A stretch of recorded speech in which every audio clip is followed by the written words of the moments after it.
வணக்கம். இன்றைக்கி நம்ம பார்க்க போகிற சமையல் என்னென்னு பார்த்தீங்கன்னா, வாயில் வச்சதும் கரையிற அளவுக்கு ஒரு சூப்பரான கமகமன் மணக்கிற மாதிரி மல்லி பொங்கல் எப்படி செய்யலாங்கிறத பார்க்கலாம்.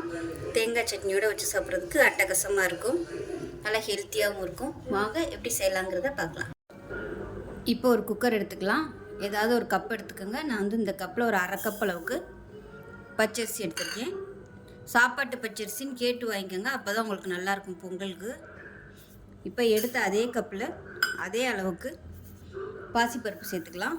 இப்போ இதை நல்லா கழுவிட்டு வந்துட்டு பார்க்கலாம். இப்போ இது நல்லா கழுவிட்டு வந்துட்டேன். இப்போ எந்த கப்பில் எடுத்தோமோ அதே கப்பில் 6 கப் அளவுக்கு தண்ணி சேர்த்துக்கலாம். அதாவது எந்த அளவு எடுக்கிறீங்களோ அதே அளவில் 6 பங்கு அளவுக்கு தண்ணி சேர்த்துக்கோங்க. இப்போ 2 கல் உப்பு சேர்த்துக்கலாம்.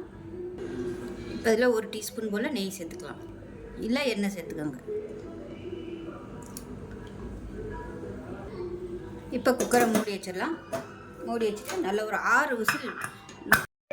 இப்போ ஒரு மிக்ஸி ஜார் எடுத்துக்கலாம். இப்போ இதில் பார்த்திங்கன்னா ஒரு 4 துண்டு இஞ்சி சேர்த்துக்கலாம்.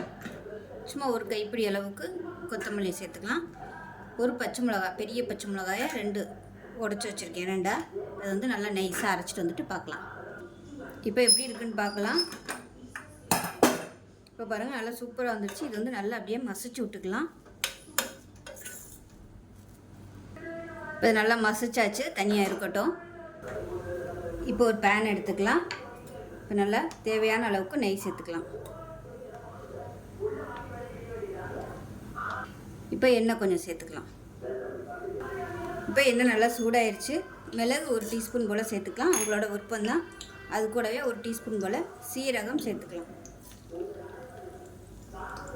அது கூட கருவேப்பிலை சேர்த்துக்கலாம். முந்திரி பருப்பு சேர்த்துக்கலாம். நான் கட்டி பெருங்காயமாக சேர்க்குறேன், தூள் பெருங்காயமாக சேர்த்துக்கோங்க. இப்போ முந்திரி பருப்பு லைட்டாக செவக்க ஆரம்பிக்கவும் நம்ம அரைச்சி வச்சுருக்க இந்த கொத்தமல்லி பேஸ்ட்டை சேர்த்துக்கலாம்.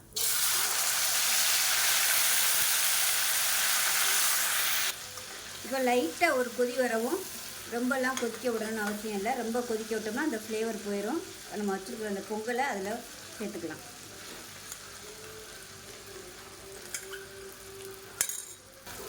பொங்கலை சேர்த்துட்டு இந்த நெய்யில் நல்லா மிக்ஸ் பண்ணி விட்டுக்கலாம்.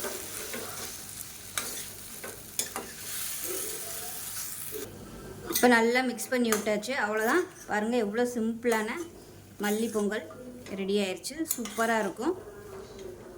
தேங்காய் சட்னியோடு வச்சு சாப்பிட்றதுக்கு அட்டகாசமாக இருக்கும். மல்லி பொங்கல் ரெடி ஆயிடுச்சு. தேங்காய் சட்னியோடு வச்சு சாப்பிட்றதுக்கு அட்டகாசமாக இருக்கும். செஞ்சு பாருங்கள். செஞ்சு பார்த்துட்டு எப்படி வந்துச்சுங்கிறத சொல்லுங்கள். வீடியோ பிடிச்சிச்சுன்னா லைக் பண்ணுங்கள், கமெண்ட் பண்ணுங்கள், சேனலை சப்ஸ்கிரைப் பண்ணுங்கள், பக்கத்தில் பெல் பட்டனையும் ப்ரெஸ் பண்ணுங்கள். நன்றி.